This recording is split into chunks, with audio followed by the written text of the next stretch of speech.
Au nom du Père et du Fils et du Saint-Esprit. Amen. Je vous salue Marie, pleine de grâce. Le Seigneur est avec vous. Vous êtes bénie entre toutes les femmes, et Jésus, le fruit de vos entrailles, est béni. Sainte Marie, Mère de Dieu, priez pour nous pauvres pécheurs, maintenant et à l'heure de notre mort. Amen. Au nom du Père et du Fils et du Saint-Esprit. Amen.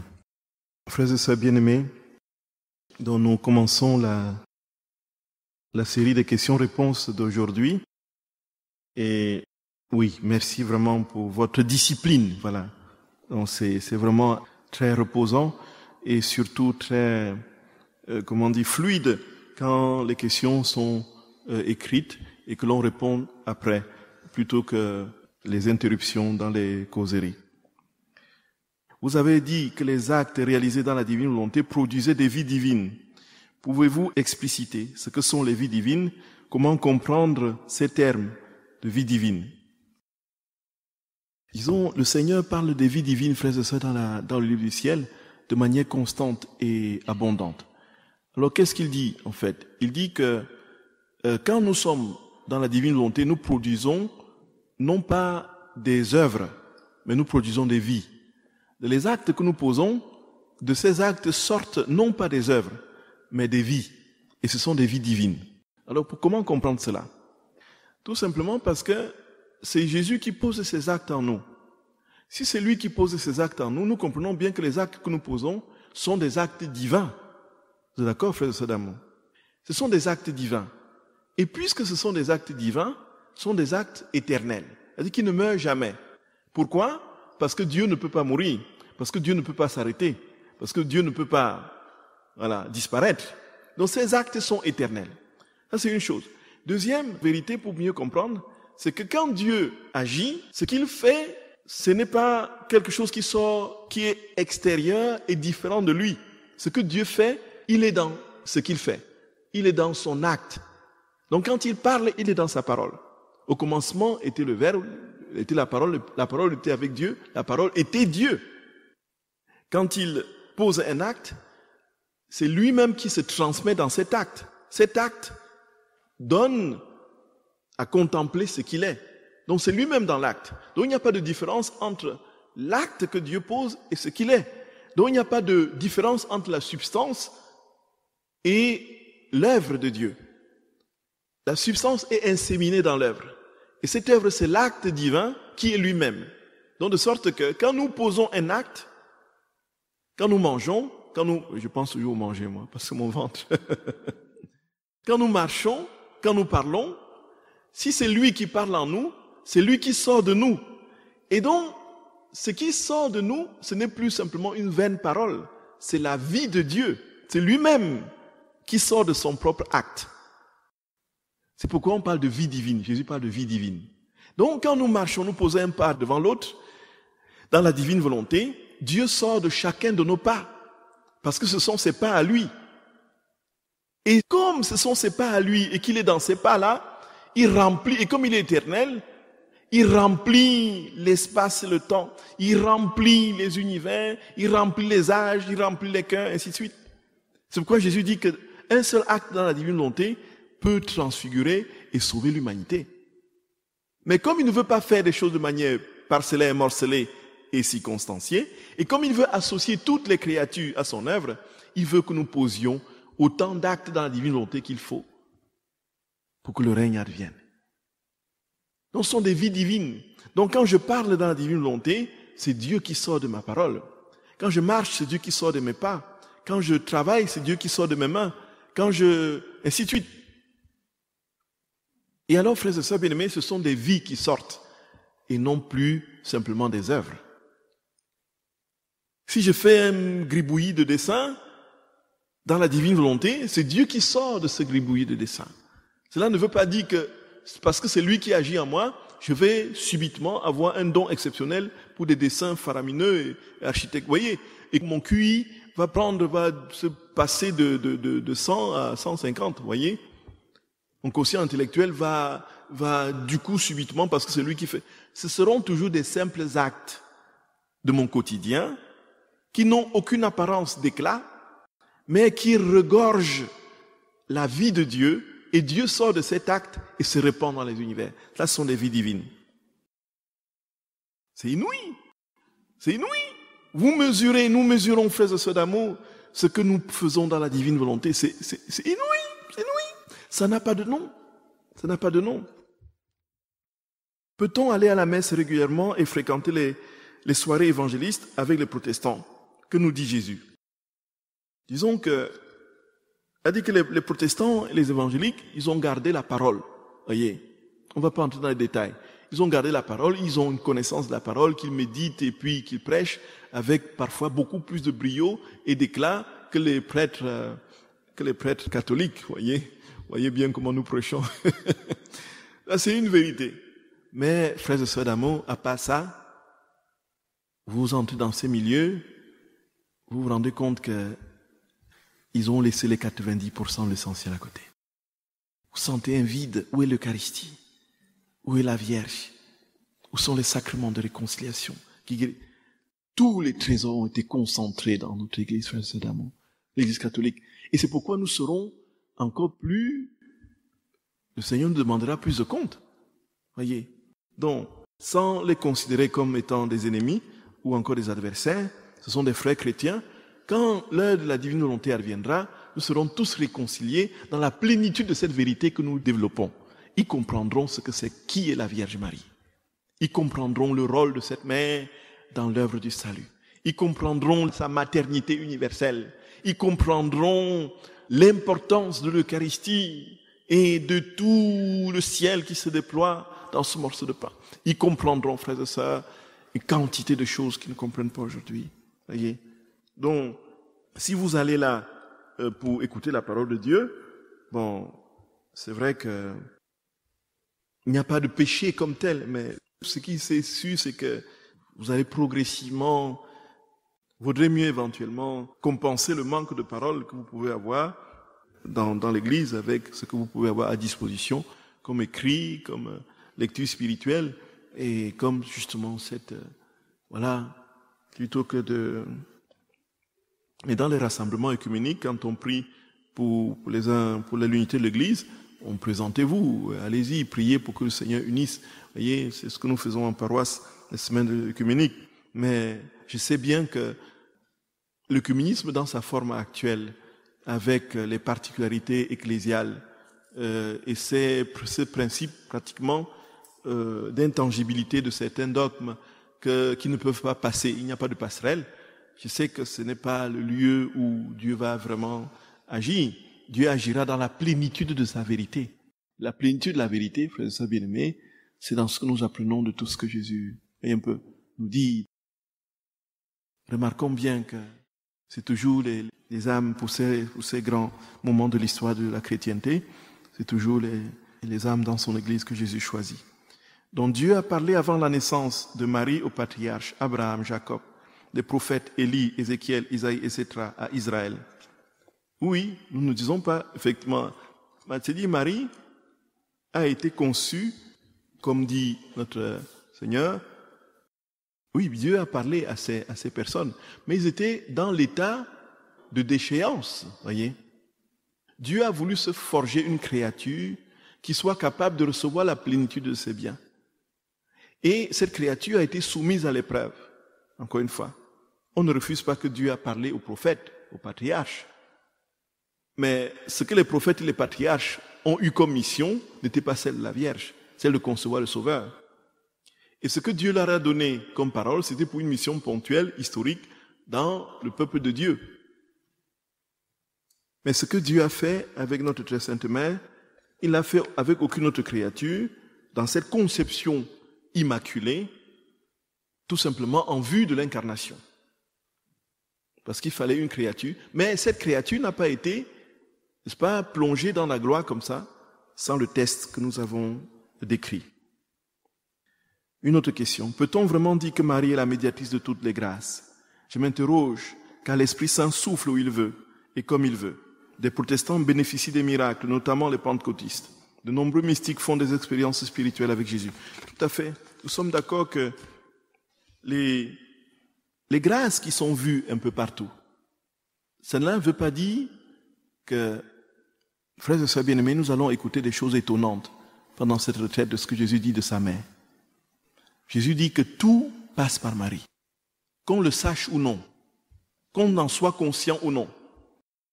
Mais vous allez, aujourd'hui on est en train de travailler, n'est-ce pas, certains théologiens travaillent dur pour que Marie soit reconnue comme médiatrice de toute grâce et comme co-rédemptrice. Voyez un peu. Dans le livre du ciel, le Seigneur l'établit déjà très clairement. Pour Jésus, c'est déjà le cas tel qu'il explique.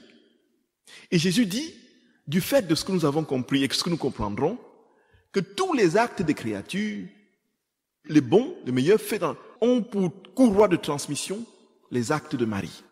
Et que nous sommes nés, nous avons été gravés et greffés dans les actes de la Vierge Marie. C'est impressionnant. Donc, ça veut dire quoi? Logiquement, ça veut dire que le pentecôtiste qui fait ses miracles et tout ça, si Jésus permet qu'il fasse des miracles, c'est parce qu'il y a eu une créature qui, à un moment donné, a dit oui, un oui parfait à Dieu, et qui a été le catalyseur de grâce qu'il peut déployer là maintenant, même s'il ne reconnaît pas Marie comme importante dans l'histoire du salut, même s'il piétine ses statuts et tout ça.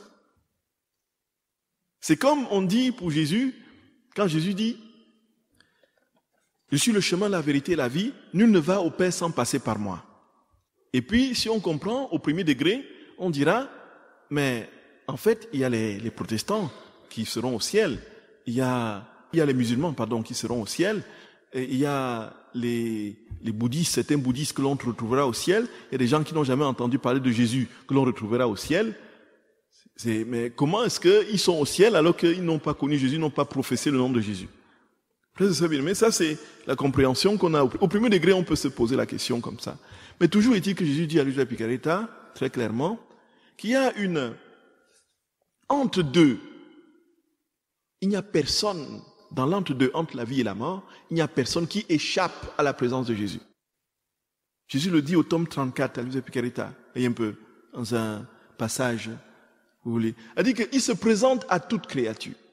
Donc même quand nous quittons ce monde sans connaître Jésus, entre les deux, il se montre. Avant que nous ne mourions, dans l'entre-deux, fût-ce qu'un instant, il se montre.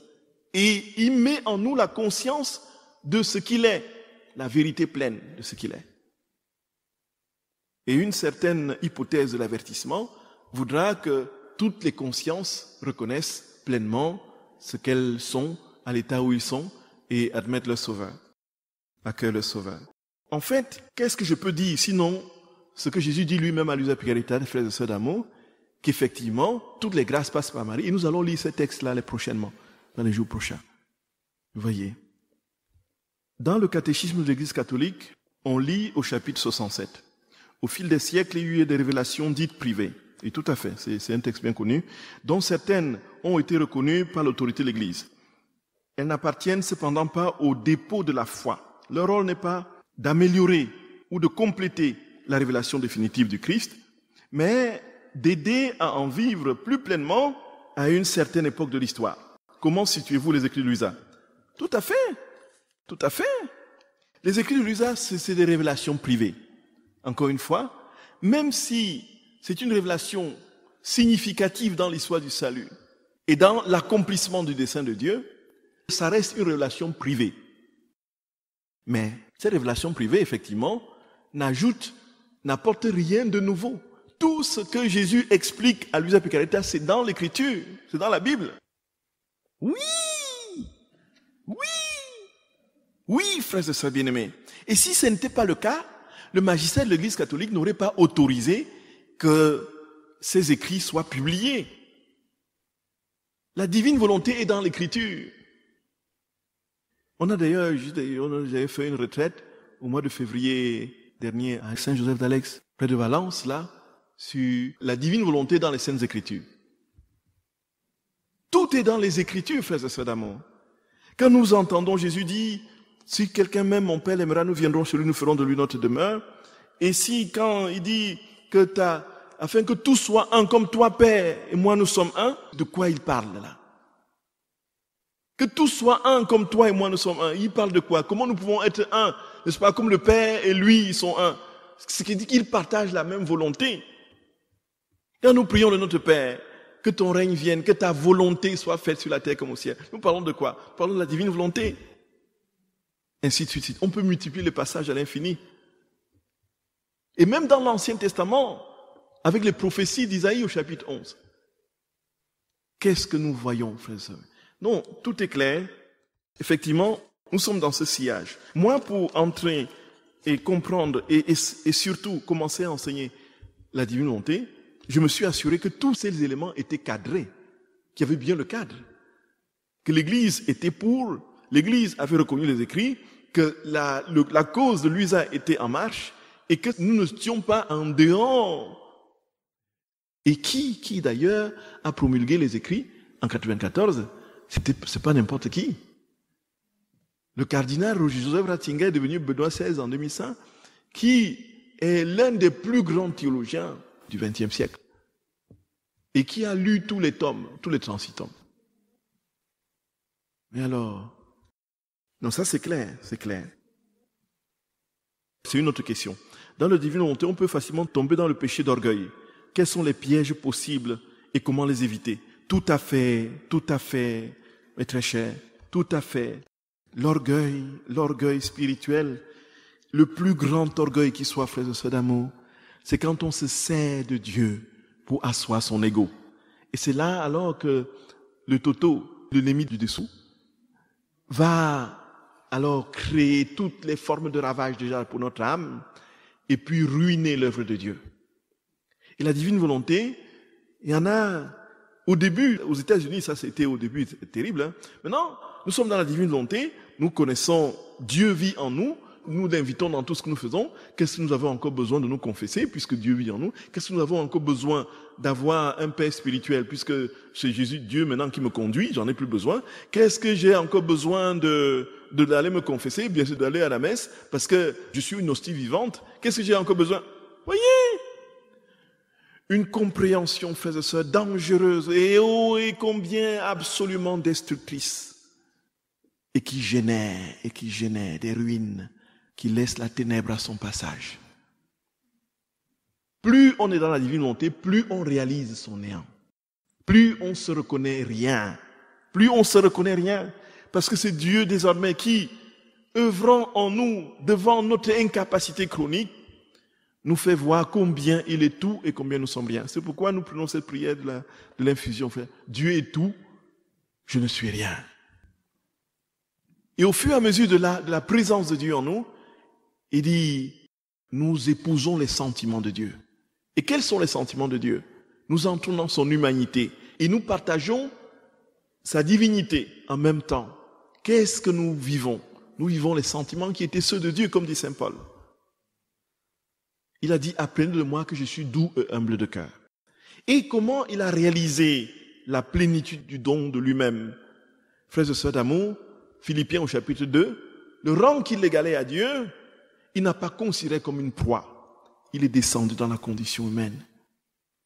Et il est rentré dans cet abaissement kénotique qui est le plus grand abaissement de toute l'histoire des âges, où Dieu prend possession d'une humanité fragile et faible et va jusqu'à mourir. Et la mort sur la croix, la mort ignominieuse sur la croix. Ce fracassement de Dieu dans la condition humaine qui va l'élever. Et si nous sommes dans la divine volonté, nous sommes dans l'humanité de Jésus, donc nous devons accepter d'aller jusqu'au bout de ce fracassement, de cet abaissement kénotique. Et alors, frères et sœurs bien-aimés, nous comprenons tous les jours pourquoi il faut que nous soyons prudents et vigilants. L'ennemi est tapis en embuscade. Et puis on peut même se servir de la divine volonté pour asseoir une gloriole. Voyez, qui sommes-nous, frères et sœurs bien-aimés? Des riens. Dieu seul est tout. Comment savoir si mes actes sont divins? Comment entendre le Seigneur dans le quotidien? Comment savoir que mes actes sont divins? Il faut dire que, effectivement, dans ce que Jésus décrit, on se serait attendu que lorsque nous posons un acte, que Dieu sorte de nos actes de manière particulièrement fracassante, bruyante, divine, vous voyez un peu, mais ce serait le monde serait sens dessus-dessous. Les planètes seraient complètement chamboulées, vous voyez un peu. Si en posant un arbre, en respirant, vous voyez, en bâillant, vous voyez, comme Patricia le fait, vous voyez un peu, maintenant là, elle dit que nous faisons sortir Dieu. Et si dans les moindres petits gestes, nous faisons sortir Dieu, et que Dieu, effectivement, se manifeste dans toute sa puissance, alors, mais tout est éclaboussé. Vous êtes d'accord avec moi, frères et sœurs bien-aimés? On verrait des vies de Dieu sortir par-ci, par-là, les toits se soulever, le soleil perdre son éclat, on verrait les étoiles tomber du ciel, on verrait les planètes les unes sur les autres, on verrait, voyez, mais ce serait un chamboulement cosmique dans une déflagration et conflagration universelle. Mais est-ce que vous avez vu Dieu sortir de votre couteau à la cuisine? Vous voyez? Et donc, la vie dans la divine volonté, frères et sœurs bien-aimés, c'est la vie de la foi. La foi. C'est la foi qui nous fait croire que, comme Jésus l'a dit, c'est vrai. À l'exception de quelques rares personnes qui peuvent voir Jésus dans le Saint-Sacrement de l'Eucharistie, est-ce que quand le prêtre élève l'hostie, est-ce que vous voyez Jésus? La grande majorité, à moins d'avoir une grâce spéciale, et la grande majorité, nous voyons le bout de pain rond, blanc ou orangé, là, non? Ou, voyez, tamisé. Est-ce que nous voyons Jésus dans ce qu'il est? Pourtant, frères et sœurs d'amour, dans cette hostie, il y a la Trinité. Il y a les saints, les anges autour de l'autel. Il y a la main de Dieu aux pieds, à genoux. Nous ne voyons rien, pourtant c'est réel, c'est vrai. Ça, c'est la première chose. Et maintenant, comment savoir que nous sommes dans la divine volonté et que nous posons vraiment nos actes divins? On peut le voir aux fruits. Et ce n'est rien d'autre que les fruits de l'Esprit Saint. Dans Galates au chapitre 5. Voyez? La paix, la joie, la bonté, la longanimité. Est-ce que je suis toujours plus patient? Est-ce que je suis toujours plus aimable? Est-ce que je suis toujours plus prompt à pardonner mes ennemis? Est-ce que je suis toujours plus prompt à demander pardon? Ainsi de suite. On comprend que la vie de Dieu prend place en nous. Et là, on le voit au fruit dans ce cas. Et donc, comment écouter Dieu au quotidien? Il nous parle de différentes manières. Le premier moyen, le plus abondant, par lequel il nous parle, c'est par les événements. Et toute l'histoire du peuple d'Israël a été comprise et interprétée sous l'aune des événements qu'il a traversés. Donc il y a ça, frères et sœurs d'amour. Et c'est le plus grand moyen. Parfois, il peut vous parler dans votre cœur, ou encore par sa parole, la révélation. Il y a la parole de Dieu, il y a les événements, il y a l'élocution intérieure, et peut-être si vous êtes gratifié d'un don mystique particulier, il peut vous apparaître pour vous parler. Donc, mais la dernière catégorie, c'est exceptionnel, voyez. En grande majorité, il y a sa parole. Et puis, il y a les événements. Voyez. L'adoration. Si je vis dans la divine volonté, Jésus habite dans mon cœur, mon âme. Je peux donc l'adorer avec les yeux de mon cœur, cœur à cœur, avec Dieu mon Sauveur. Si je reste une heure devant le Saint-Sacrement, j'adore Jésus avec les yeux de mon corps.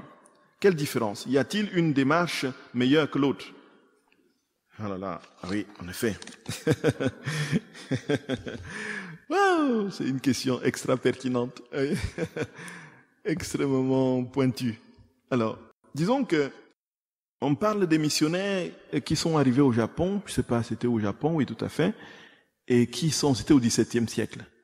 Et ils ont évangélisé, ils ont laissé là quelques chrétiens qui ont transmis la foi. Une fois les missionnaires partis, persécutés et tués, ils sont partis.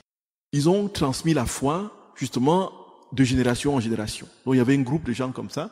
Sauf que quand les autres sont arrivés, des siècles après, quoi c'était au XXe, les prêtres sont arrivés, ils ont trouvé une foi vivante là. Ils leur ont posé la question, est-ce que vous êtes mariés? Non. Ils ont dit non. Et puis, est-ce que vous payez une femme qu'on appelle Marie? Ils ont dit oui. Est-ce que vous avez quand vous célébrez, est-ce qu'il y a quelque chose de blanc, comme ça, rond, comme ce que vous vous présentez comme ça?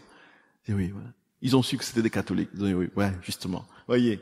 En fait, cette communauté, apparemment, tous les dimanches soirs, puisqu'on les avait initiés au vêpres avec l'adoration du Saint-Sacrement, ils se tournaient vers une église en Occident. dans leur esprit. Et ils se représentaient ce Jésus dans une église en Occident. Ils prenaient le temps d'adoration comme ça, à des milliers de kilomètres. Voyez ça, frères et sœurs bien-aimés. Et puis, en Dieu, il n'y a plus de distance, effectivement. Il n'y a plus de distance. Mais toujours est-il que pour la consolation de nos sens, et bien encore pour que nous soyons plus dans les dispositions d'être en adoration, sa présence eucharistique est nécessaire et indispensable. Voyez, tant que nous pouvons l'avoir, ne faisons pas la fine bouche. Et multiplions même les occasions pour qu'il soit là, en adoration. Et tout dépend donc de la disposition de mon âme. Je peux être devant lui pour passer mon temps, sans amour. Et même si je suis à 2 centimètres de lui, celui qui est au Japon à des milliers de kilomètres, parce qu'il est dans les dispositions d'amour et d'adoration, il est plus en adoration que moi qui suis à 2 centimètres de lui. Voyez? Donc tout dépend de la disposition de cœur. Et l'adoration du Saint-Sacrement, autant que nous pouvons, adorons, frères et sœurs bien-aimés. Comment peut-on se prendre au sérieux? C'est une question. Quand on donne à Jésus sa volonté et qu'ensuite on tombe souvent dans les péchés. C'est décourageant et désarmant quand on sait qu'on ne tient pas promesse, alors que l'intention bonne est là. Oh oui, oh oui, oh oui, oh oui. C'est notre nature toute décrite là, frères et sœurs bien-aimés. C'est notre condition toute décrite là. La bonne volonté est là.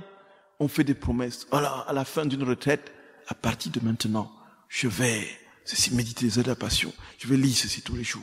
Vous voyez, on tient une demi-journée. Et puis après, je vais à partir de maintenant poser mes actes dans la volonté. Je vais tout le temps penser. Oups, voilà la condition humaine, frères et sœurs d'amour. Voilà notre condition. Oh, combien limitée et marquée. Voilà notre condition. Voilà notre condition. Toujours est-il que le Seigneur nous dit, ne te décourage pas. Ce qui compte pour moi, c'est la bonne intention.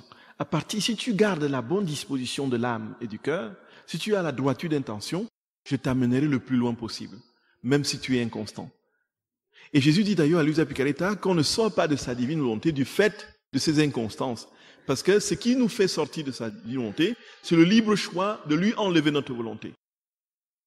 Et ce qui peut nous donner de quitter définitivement, de manière parfaite et radicale sa divine volonté, c'est un péché grave et mortel. Et donc, le fait d'être, le Seigneur voit notre bonne disposition. Nous voyons aussi pour la prière du chapelet, frères et sœurs bien-aimés. Donc, nous prions le chapelet. Qui peut lever le doigt et dire que depuis qu'il prie le chapelet depuis des années, il lui est arrivé d'être concentré sur chaque graine de chapelet. Que la personne lève le doigt. Qu'il a prié un chapelet. Nous pouvons même faire l'essai pour une dizaine. Ou 10 jours, c'est Marie. Voir sur combien de graines, ou 10 jours, nous nous sommes vraiment concentrés. Et alors, pensons-nous que toutes ces prières ont été vaines parce que nous n'avons pas été concentrés? Non. Jésus dit, en fait, ta droite intention, tu t'es mis là pour prier. Tu as prié de tout ton corps. Mais comme tu es limité et marqué par le péché et que tu as été distrait, tes distractions, pour moi, ne m'empêchent pas de continuer à œuvrer en toi. L'essentiel, c'est que tu aies cette bonne disposition du cœur et que tu me donnes ta volonté de manière continuelle. Une autre question. Père, vous nous dites que nous devons nous inquiéter de rien. Que le royaume de Dieu seul suffit. Oui. Mais qu'adviendra-t-il pour les personnes de notre famille qui ne veulent pas croire? Frères et sœurs d'amour, prions pour tous ceux qui ne croient pas. Qu'ils soient de notre famille ou au loin. Nous savons qu'aucune prière n'est inutile devant Dieu. Et qu'il saura se servir de nos prières selon la manière que seul il connaît, dans le temps qui est le sien, pour accomplir son œuvre. De notre vivant ou après notre mort. Toujours est-il que le Seigneur se servira de ces prières. C'est pourquoi ne nous fatiguons jamais de prier, y compris pour les plus endurcis. Nous connaissons l'histoire de Maria Sima, que je raconte toujours. C'est pas qui était dans un bus et qui a eu des malfrats qui sont entrés et qui ont commencé à ils étaient tellement hargneux contre Dieu, contre l'Église, contre Jésus. Ils profanaient, proliféraient des insultes, des blasphèmes, et puis tout ça. Maria Sima était tellement mal, lorsqu'ils sont sortis du train, Maria Sima a élevé une brève prière à Dieu, dit Seigneur, sauve-les, sauve son âme. C'était monsieur, sauve-le, sauve son âme. Et c'était terminé, c'est fini. Et voilà que dans la grâce qu'elle a de recevoir, d'accueillir les âmes du purgatoire, elle voit un monsieur qui arrive un jour et dit, voici, vous vous rappelez, je suis tel, en fait, vous vous rappelez un jour dans le train, j'étais envoyé par le Seigneur pour voir, pour prier, demander des messes pour moi. Un jour dans le train, j'ai blasphémé, j'ai proliféré de gros mots. Et quand je sortais, tu as fait une brève prière à Dieu en disant, sauve son âme. Et c'est cette prière qui m'a sauvé. Et depuis tant d'années, je suis au purgatoire. Donc ça veut dire que si elle n'avait pas fait cette prière, il serait en enfer.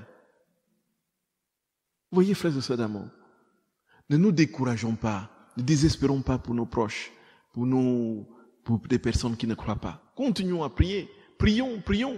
Et le Seigneur saura faire ce qu'il veut de nos prières. Toujours est-il que ces prières jamais ne sont perdues. La prière avec les anges et Saint Michel est-elle indiquée dans la divine volonté? Oui, pourquoi pas? Bien sûr. Et Saint Michel, nous voyons l'Usa Picaretta, frères et sœurs bien-aimés, dans le livre du ciel, et surtout dans les heures de la Passion, mobiliser ses anges. Dans la 7e heure, la 3e heure d'agonie de Jésus, on voit, elle demande à son ange, mon ange, allons-y, prenons le sang de Jésus et allons les répandre sur les agonisants, sur les pécheurs, sur les ingrats, sur ceux qui ne croient plus, sur les renégats. Allons les répandre sur les âmes du purgatoire, sur les saints. Maman, prends aussi ce sang. Allons, ainsi de suite. C'est une mobilisation générale des anges dans la divine volonté. Oui, frères et sœurs bien-aimés. Et on mobilise les anges, non plus pour nous faire des actes, voyez, pour aller nous chercher une place de parking, mais pour nous amener dans la vie de la divine volonté, dans la vie de Dieu, pour répandre le sang de Jésus et nous introduire, frères et sœurs bien-aimés, toujours plus profondément dans la vie de Dieu, pour grandir en sainteté. Les anges servent plus que jamais, il ne faut surtout pas les négliger. Et Saint Michel, bien plus encore, qui va terrasser les démons qui nous empêchent de vivre dans cette vie. Ah, il ne faut surtout pas faire l'erreur, frères et sœurs d'amour. Il ne faut surtout pas faire l'erreur. Les enfants non baptisés sont-ils protégés en enfants de Dieu? Si nous prions pour eux, en fait, frères et sœurs bien-aimés, ça vaut aussi pour tous ceux qui sont sauvés sans avoir entendu parler de Jésus. C'est vrai que le chemin du salut sera plus escarpé avec moins de moyens de salut et de grâce. Mais le Seigneur, de la manière que seul il sait, si notre prière est fervente et continuelle, il les sauvera. Comme il sait, comme il veut, comme il entend. Et c'est pourquoi il ne faut pas cesser de prier. Il ne faut pas cesser de prier, frères et sœurs d'amour. Il y a des millions de personnes qui sont sur la terre qui ne sont pas baptisées. Des milliards. Est-ce que vous imaginez que ces milliards d'un coup comme ça vont disparaître en enfer parce qu'ils n'ont pas été baptisés? Le premier à entrer au ciel, c'était qui, frères et sœurs d'amour? Le larron sur la croix. Vous êtes d'accord, frères et sœurs bien-aimés? Et Jésus, avant sa mort, avait donné la consigne, Matthieu 28, allez de toutes les nations baptiser les disciples, faites des disciples, baptisez-les au nom du Père et du Fils et du Saint-Esprit. Il avait donné cette consigne pour entrer dans son église et avoir le salut. Quand le larron s'est tourné vers Jésus, et il a dit, souviens-toi de moi quand tu viendras dans ton royaume. Et il a dit, mais aujourd'hui même, mon ami, aujourd'hui, tu seras avec moi au paradis. Aujourd'hui. Moi, je lui aurais dit, bon, on va faire un miracle, tu vas déjà descendre, et puis tu ne vas pas mourir, puis tu vas rencontrer Pierre là, et puis Pierre va te plonger dans les eaux de baptême, et puis tu vas après monter avec moi. Il dit, aujourd'hui, ce soir-là, tu es avec moi au paradis. Et le Concile Vatican II le dit très clairement, frères et sœurs d'amour, il dit que ceux qui ont les semences du Verbe, dans la foi qu'ils professent, ils n'ont pas l'achèvement, ce sont des pieds d'attente, et Dieu les sauve par le moyen que seul il connaît. Comment les sauvera-t-il? Dieu seul sait. Sera-ce par une bonne prière dans la divine, un acte dans la divine volonté que nous aurons posé, une prière qui aura atteint cette âme dans l'âge de son époque, Dieu seul le sait. Sera-ce une bonne œuvre en conscience qu'elle a posée et qui, parce que Dieu est dans tout ce qui est bon, ne peut pas laisser ce qu'il a fait aller loin de lui, le sauve et le fait passer par le purgatoire pendant des années pour purifier et purger avant de monter au ciel. Mais déjà une fois, sachons que si nous sommes au purgatoire, déjà nous sommes sauvés. Voyez, frères et sœurs bien-aimés, déjà au purgatoire nous sommes sauvés, c'est sûr. Même si nous avons à passer jusqu'à la fin du monde, comme l'ami de Lucia là, on ne sait jamais pourquoi, on ne sait vraiment pas pourquoi. Elle est au purgatoire jusqu'à la fin du monde, mais nous serons sauvés. Oui. Je vous salue Marie, pleine de grâce. Le Seigneur est avec vous.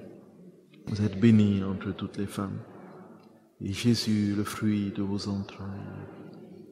Sainte Marie, Mère de Dieu, priez pour nous pauvres pécheurs, maintenant et à l'heure de notre mort. Amen. Au nom du Père et du Fils et du Saint-Esprit.